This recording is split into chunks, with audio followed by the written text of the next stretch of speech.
Let's get going, shall we?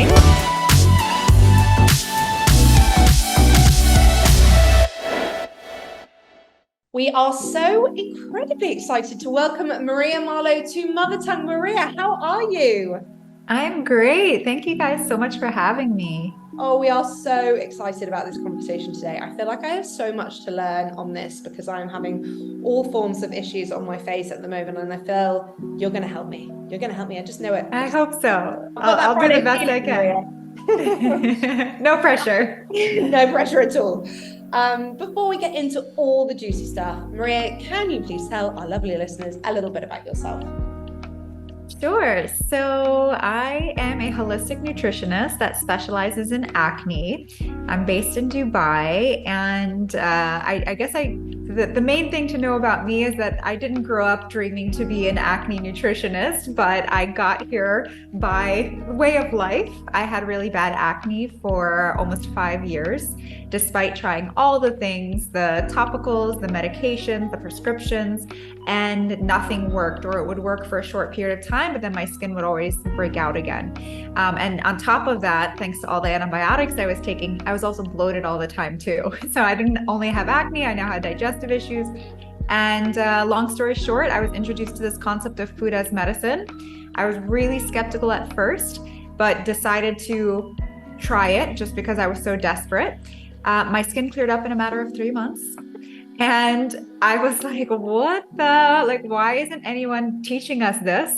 And that is what ultimately led me on my path to go back to school to study nutrition and cooking and really make it my mission to teach people about how to use food as medicine to clear our skin.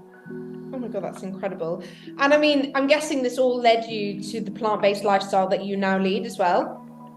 Yeah, 100%. I'm not 100% plant-based, but very, I would say probably 80%, something like that. But whole food, plant-based, lots of vegetables, lots of colorful fruits and veggies. And, the amazing thing is that the diet for clear, healthy skin is also the diet for a stronger immune system, better digestion, better mood, better overall health. So, I had to go through my own struggle to get here, but I'm really happy that I did. And I mean, so let's start with the food, because you've just said that it's very simple. I mean, what is the secret then? What does a typical day in your life look like in terms of food? Oh, well, I definitely emphasize whole foods, and I think with most things, if not all things, you don't need to be perfect. So you don't need to be 100%. And if you get to 80 to 90%, you're eating healthy, whole foods, real foods. That other 10 to 20%, you have a little wiggle room to really enjoy yourself and not feel guilty when you have the French fries or whatever else, the dessert, whatever else it is that you want. So in terms of what it looks like for me, definitely emphasize the whole food. So for breakfast, I'll either do a fruit and protein smoothie, and I make sure my smoothie has 30 grams of protein in it.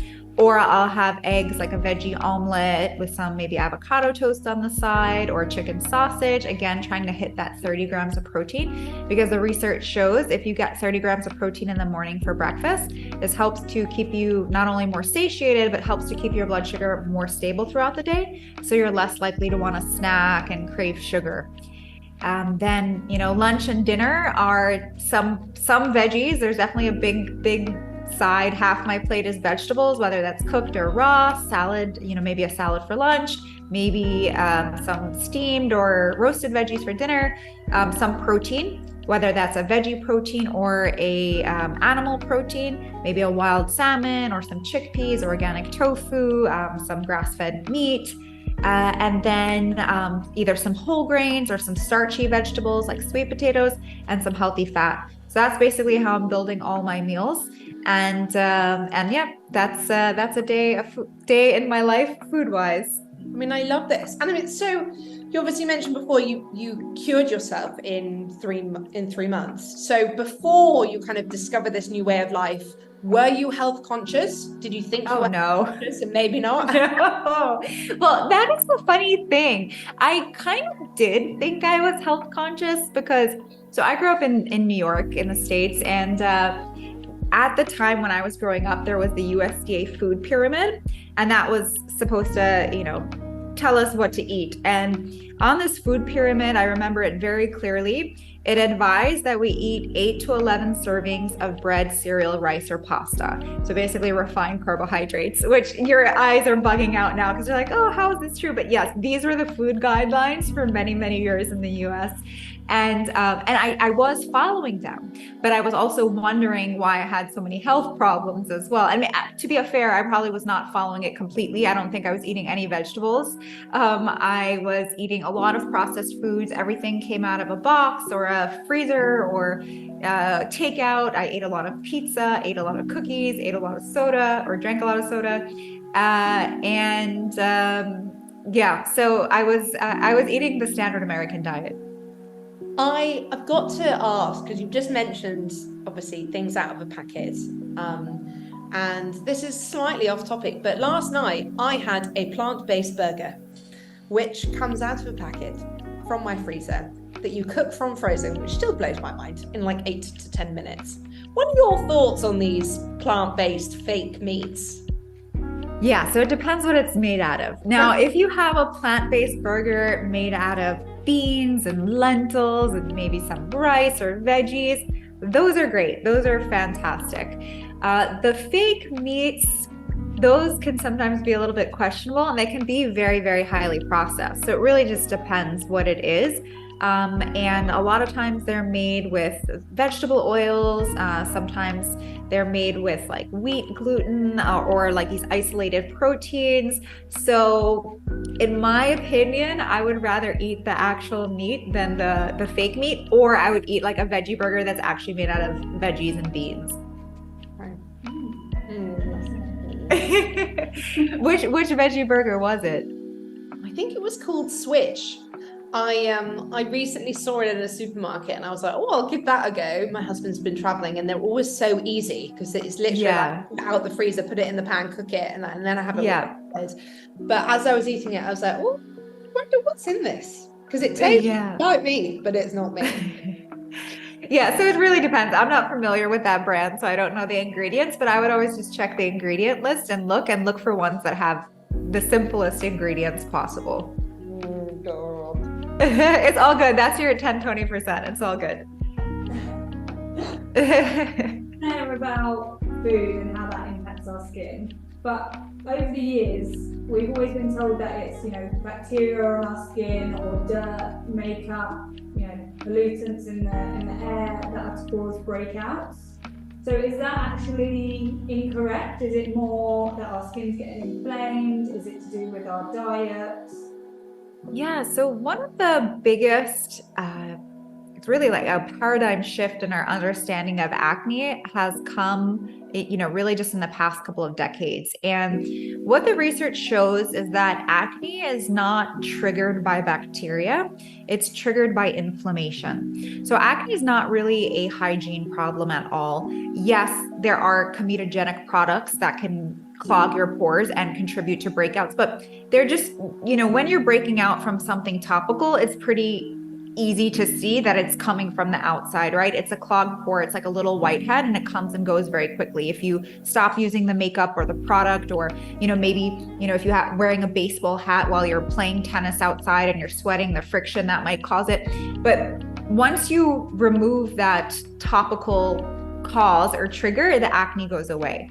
But or the pimple goes away, I should say. But when we're talking about acne, like as a chronic condition, that is coming from inflammation.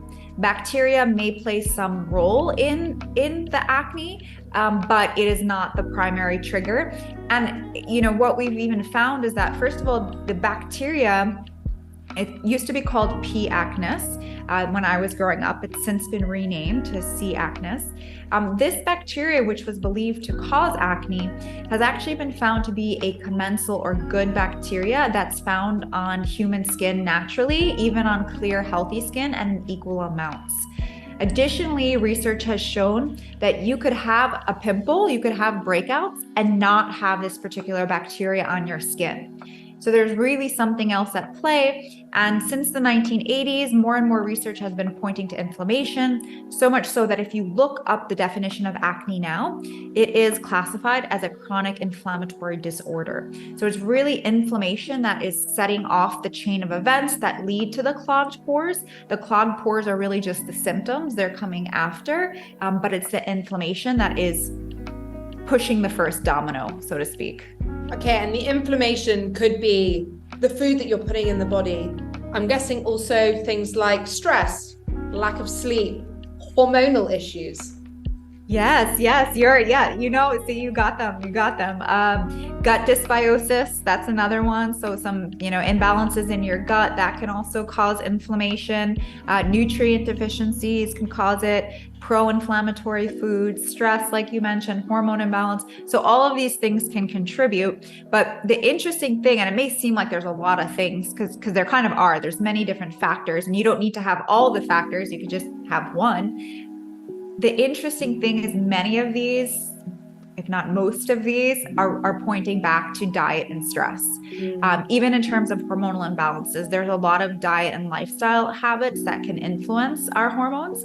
And so that's why, in my mind, the diet and lifestyle are really the most powerful and effective way to clear your skin and keep it clear, which is the important part, not just to clear it for a few weeks or a few months, but to keep it clear over a lifetime, is to focus on the diet and lifestyle. So it's very interesting you say this, and obviously we are all women. Most of the people who follow us and tap into the podcast are also women. And I have been very fortunate I've never had terrible skin. I've had periods of my life where it's been worse, periods where it's been better. But for the last 6 months, I have had bad breakouts all along my jawline, down on my neck. And every time anyone sees me and I flag it to them, they're like, oh my God, it's hormones. It's all hormone related. And I'm like, that's great, but what do I do about that? And so many women who I speak to are like, oh yeah, no, I have the same. And I mean, it's come from a hormone imbalance, but what is the first step of kind of correcting this hormone imbalance? Is it something that, you'd need to go and have a blood test for to see where the imbalance is? Or is it something that can simply just be fixed with diet change? Well, it's always a good idea to get some lab work done and just see what exactly the imbalance is. And sometimes people will be like, oh, I have hormonal acne, I break out around my period, but they go and get their hormones tested and their hormone levels are completely normal. So they're not showing a hormonal imbalance. And then of course there's different types of hormonal imbalances. So when it comes to acne, in women in particular, the hormonal imbalance that is associated with acne is typically elevated androgens. And so you do want to know what the imbalance is, because that could also give us some clues in terms of the remedies. But the diet and lifestyle still have a major influence on the hormones. So what I always like to tell people is if your hormones are imbalanced, your hormones are not the problem. The habits that are contributing to their imbalance, those are the problem. And that's, usually there's going to be some low-hanging fruit. So two of the lifestyle habits that are kind of notorious for contributing to imbalance, one of them is constipation, because the way that we excrete excess hormones is through the stool. And so if we're not eliminating regularly, the excess hormones that are supposed to be removed, they end up getting reabsorbed back into the bloodstream and contributing to hormonal imbalance. So one easy tip is if you're not going every day and you're not going completely every day, because you can go to number 2 every single day and still be constipated or still be a little bit backed up if you're not fully evacuating. So making sure that you're fully eliminating daily. I know we're going to talk about poop. Making sure you're eliminating daily, that is one thing that can help if you're not eliminating regularly already. And some things that can help with that: consuming more fiber, drinking more water, movement, probiotics, all of those things can help. Another really big and common contributor to hormonal imbalance is sugar. Too much sugar, refined carbohydrates in the diet. And interestingly, a high glycemic load diet, so a diet that is rich in these refined carbohydrates that causes our blood sugar to become unstable, that is not only associated with an increased risk of acne, but also an increased risk of elevated androgens in women. And so making sure that you're keeping your blood sugar more stable through whole or complex carbohydrates. And this is not to say you can never eat refined carbohydrates. It's just being mindful of the portions and choosing the whole complex carbs as often as possible, and then keeping those refined carbs for that 10 to 20% that we talked about. So refined versus whole, what would be an example of refined? Yeah. Just so everyone's Yeah, sure. That's a great question. So a refined carbohydrate is any type of grain that has been processed. So if we're thinking about rice, white rice would be a refined carbohydrate, whereas brown, black, red rice, wild rice, those would be a whole carbohydrate. Or if we're even thinking about oatmeal, you could argue that like the instant oatmeal, the one that's like the powdered one, that is going to be a refined grain, whereas the steel cut oatmeal that takes 20 minutes to cook, that is the whole grain. So it's anything that, like any grain that's processed, that is going to be refined. Baked goods, those are any sort of baked goods that are made from flours, like refined flours, those are refined carbohydrates.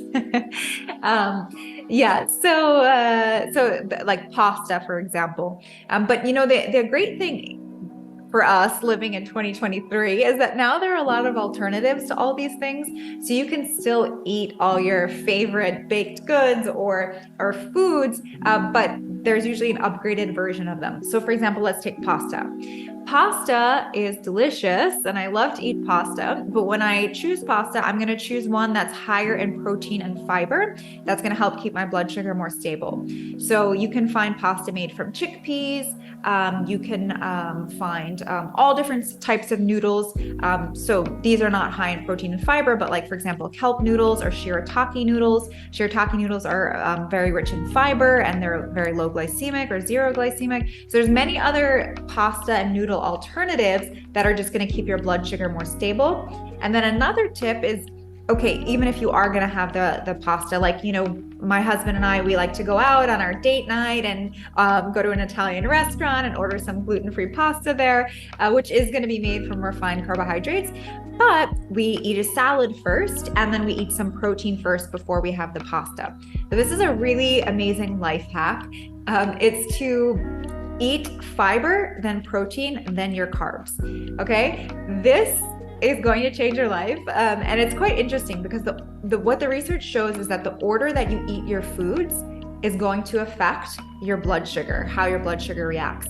So if you were to eat the pasta first and then eat the protein and the salad after, your blood sugar is going to spike more than if you were to eat the salad first, then the protein, then the pasta. And the reason for that is that when we eat fiber first, which is our fruits, our vegetables, whole grains, the fiber is actually coating our intestines to an extent. So when we consume the carbohydrates later on in the meal, the fiber is actually preventing some of that absorption of the sugar into the bloodstream. Wow. So just a really easy little hack. And then same thing, like if you ever want, something sweet, right? There's gonna be times you want something sweet. It's totally okay. Pair it with protein and fat.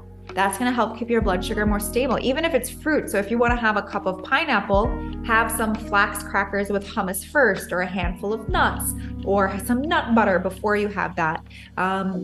Same thing with, if you're going to have dessert as dessert at the end of a meal. Don't have dessert as a snack midday unless you're going to pair it with that protein and fat. That's so interesting. We're mind blown. Yeah. One of the questions, one of the things you said earlier about acne is that it can be affected by gut health. So I know we can get prebiotics and probiotics. When do you recommend considering introducing these, or do you recommend taking them all the time? I mean, I've used probiotics with my daughter as a baby when she's been fussy with tummy issues, but how can these help play a part in our skincare? Yeah, that's a great question. So first, I think it's important to define probiotics and prebiotics. Probiotics are beneficial bacteria that support not just our digestive health, but also our mood, our immunity, and even our skin health. Prebiotics are a type of fiber that acts as food for the probiotics. So they're going to help those good bacteria to flourish and proliferate in your gut so you can get those benefits. And it's important that we're having a mix of both probiotics and prebiotics for optimal health. Our modern lives seem like they are almost designed to disrupt our gut. Stress disrupts our gut. Medications like antibiotics and birth control disrupt the gut. Pesticides, chemicals in our food, processed foods, sugar, too much sugar or alcohol can disrupt the gut.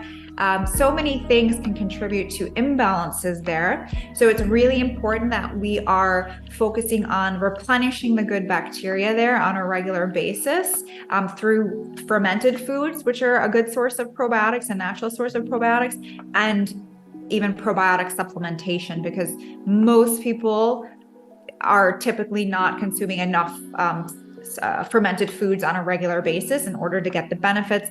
And then also using a probiotic supplement is also beneficial because you can choose strains that are clinically proven to support whatever benefit you want. So let's just say you're someone who gets sick quite often. You could look for a probiotic that has strains that specifically support gut and immune health. Or in terms of skin, if you have breakouts, you can look for a probiotic that has strains that are clinically proven to improve skin health, to reduce acne, to reduce oil, etc.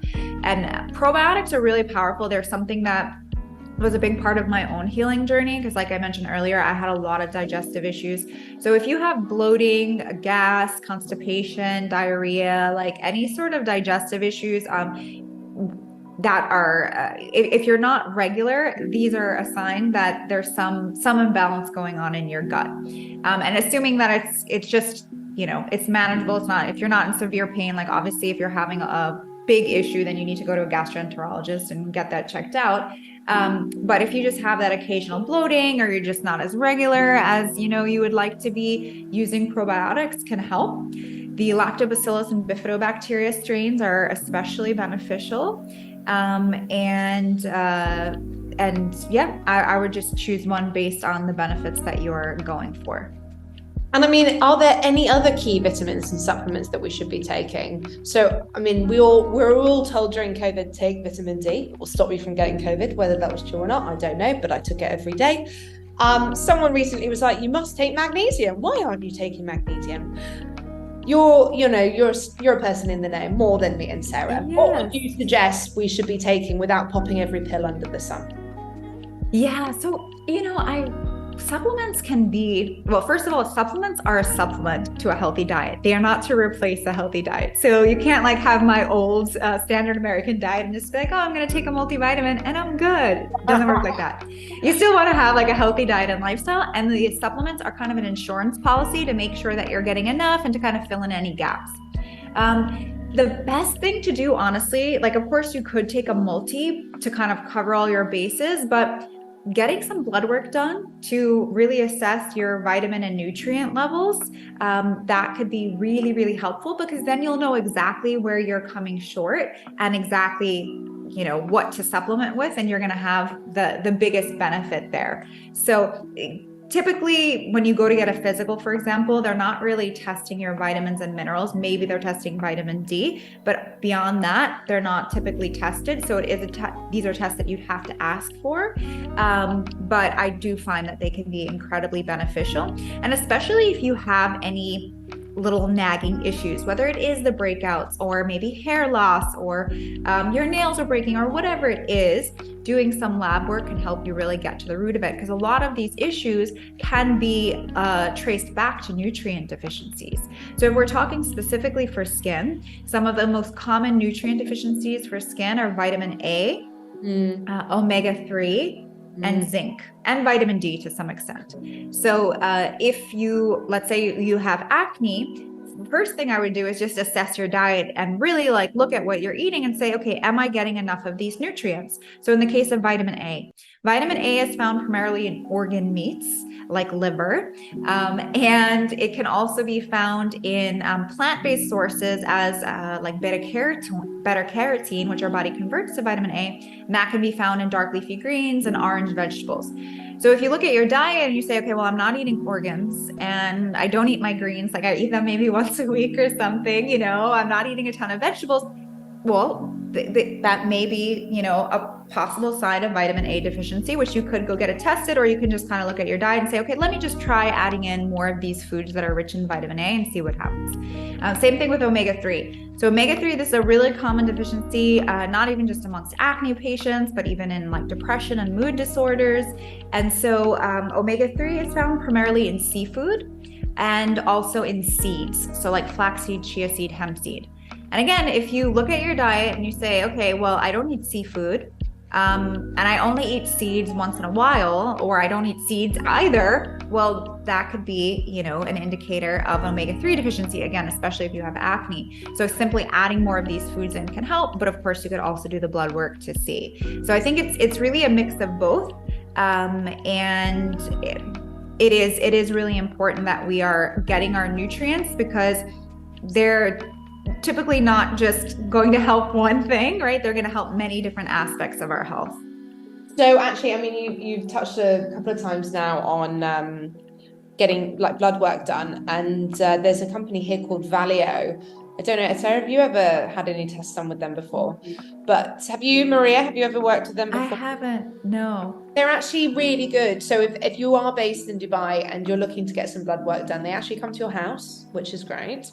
Okay. They do all forms of like different types of blood work. You can kind of have a general one, or again, I think there's one that's more hormone focused, one that's more kind of targeted at athletes or pro sport people.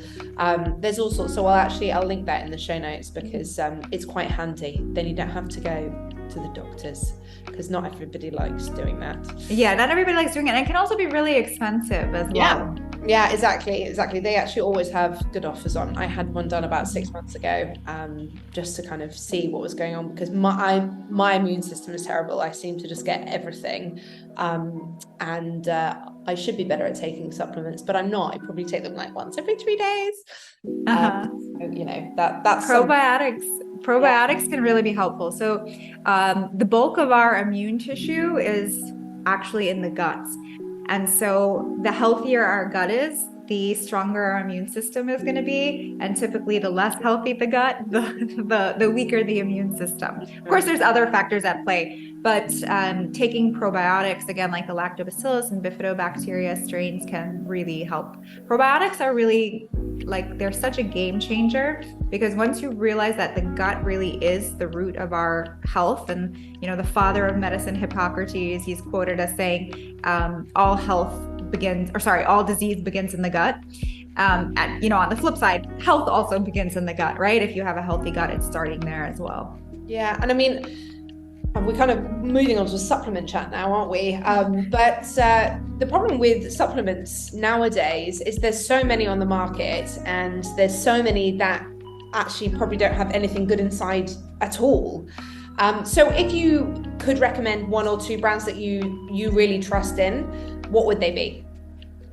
Yeah, so that's a great point. Definitely you want to look for brands in general that are made in like an NSF certified facility. That's considered the gold standard of supplement manufacturing. So you know that they're doing a lot of quality control, and they're testing the ingredients on the way in, on the way out, right? And so you can be more confident that what the label says is what's actually in the bottle. And in terms of brands, I really like Pure Encapsulations and Thorne. Those are two big ones that have like a wide variety of different supplements. Yeah, I've heard of Thorne. Lots of people have said that they're amazing. And I mean, I'm going to have to ask this question now, because we're staring at you, and you look so glowy. I mean, I feel like I need a slice of glowy skin. How can we make our skin glow a little bit more? Yeah, I think there's so many things that we can do. So one, eating more whole foods, plant-based. So making sure that we're getting our veggies and fruit in every single day. They're a great source of fiber and nutrients that our skin needs. I think a lot of times people forget that skin is an organ, and just like any other organ, it needs a variety of nutrients in order to look and function optimally. So making sure we're eating a nutrient-dense diet. In particular, dark leafy greens and orange foods are really great for our skin, and cruciferous vegetables. If you're dealing with any sort of hormonal imbalance or hormonal breakouts, adding more cruciferous vegetables like broccoli, kale, cauliflower, Brussels sprouts, radishes, any of those vegetables that have that sulfury smell, those aid our body's natural detoxification process. So they're going to help us eliminate some of those excess hormones. So that's number one. Make sure you're eating enough protein. Protein is really, really important to keep our blood sugar stable, to help our skin repair. So making sure you're eating an adequate amount of protein every day. Eating healthy fats. Omega-3 is really important. And again, this is one that's really commonly lacking amongst people with acne and other inflammatory skin concerns. So making sure you're getting enough omega-3 through the diet or a supplement if needed. And taking probiotics. Honestly, probiotics are really helpful.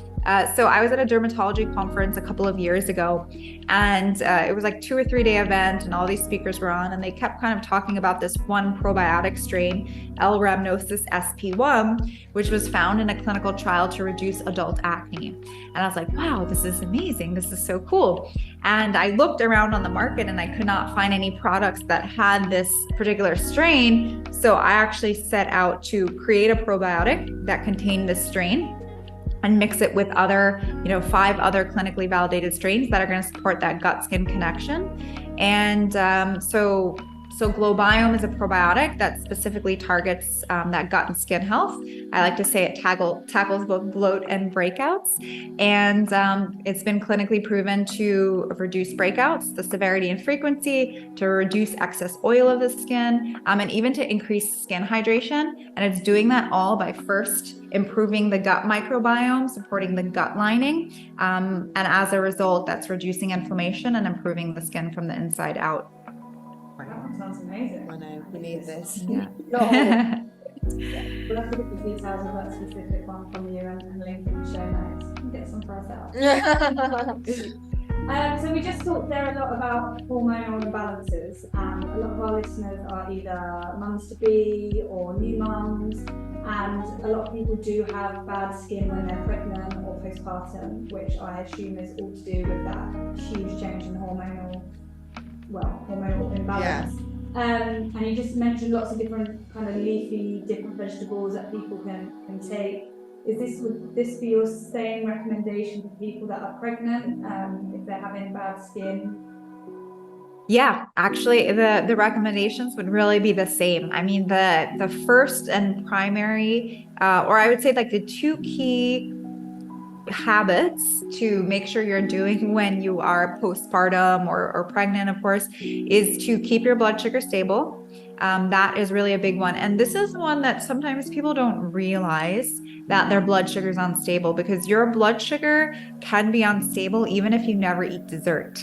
So if you're eating only savory refined carbohydrates, so let's say, for example, for breakfast, you're having cereal, for lunch, you're having a sandwich, for a snack, you're having pretzels, and for dinner, you're having pasta. Well, you're eating refined carbohydrates at every single meal. And even though they're not sweet, they're acting similar to the way that sugar would in the body, causing that blood sugar dysregulation, and contributing to imbalances. So, using a continuous glucose monitor is something that I have found really beneficial, and something that I recommend to my clients, particularly those with hormonal imbalances, because it helps you realize how different, not just foods, but even activities are affecting your blood sugar. So for example, exercise is going to raise your blood sugar, stress or fighting, with your partner, that's going to raise your blood sugar. So just being more mindful of all these things can help you make better food choices and better lifestyle choices.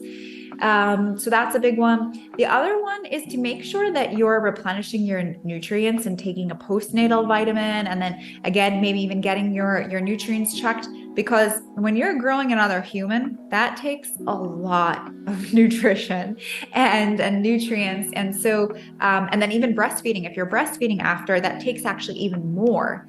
And so you can become depleted after pregnancy. So it's really important that you're replenishing all the nutrients that you need.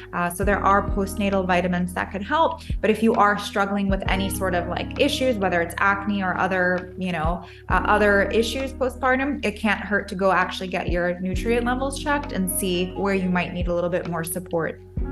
Okay. Interesting. I mean, this is stuff that I wish I kind of known postpartum, because I was a mess everywhere, inside and out. Before we start to wrap up today's episode, I did want to touch upon life in the heat and in the AC. And I think this can be said for anywhere really around the world now, but especially in Dubai. In the summer months, we're constantly going from humidity into AC, and our skin really, really does pay the price. How can we help our skin with this constant change of temperature? That is a great question, and one that I don't know that I've fully mastered, 4 years living in Dubai, but it is quite harsh here, I will say that. But I think the things that we can do, like one thing, the omega-3 is really important, because that is going to support a healthy cell membrane, which is going to allow our skin cells to hold on to more water. So to keep our skin more hydrated, sometimes, one thing I like to always tell people, when you read magazines or you go on websites and they're like, what type of skin do you have? Is it oily? Is it normal? Is it dry? And the truth is everyone has normal skin, because oily skin and dry skin, they're not really a type of skin. They are a state of skin that is heavily influenced by our diet, our lifestyle, and our environment as well. And so something like omega-3, if you're, let's say you're in the AC all day and you're noticing that your skin is really dry, well, make sure that you're getting enough omega-3, make sure that you're hydrating, and not just drinking water, but also drinking, having electrolytes in that water. Maybe you could get an electrolyte powder, or you could add a little bit of Celtic sea salt and some lemon juice. That's going to help you hydrate so that your cells actually absorb that water. Make sure you're getting enough iodine as well. If your skin is chronically dry, that could also be a sign of that. Make sure you're getting enough protein. Our skin needs protein. It's made of protein. It needs an adequate amount of protein. So making sure that you're really getting all your nutrients can help your body just be better prepared to defend itself against all the elements of the constant AC and the humidity. I think that's really the best thing we can do to kind of build that internal armor. And then before we move on to tips and products, if we were to introduce 3 foods today to help our skin, what are they going to be? Okay, number 1, dark leafy greens. Your kale, spinach, Swiss chard, arugula, any dark leafy greens, add those. They're very rich in antioxidants and vitamins and minerals that are important for skin, fiber, they're good for our gut. Those are number 1. Number 2, I would say flaxseed, ground flaxseed. This is one of my favorite little tips, and this is really what helped me get through my acne, time, and helped me clear my skin pretty quickly.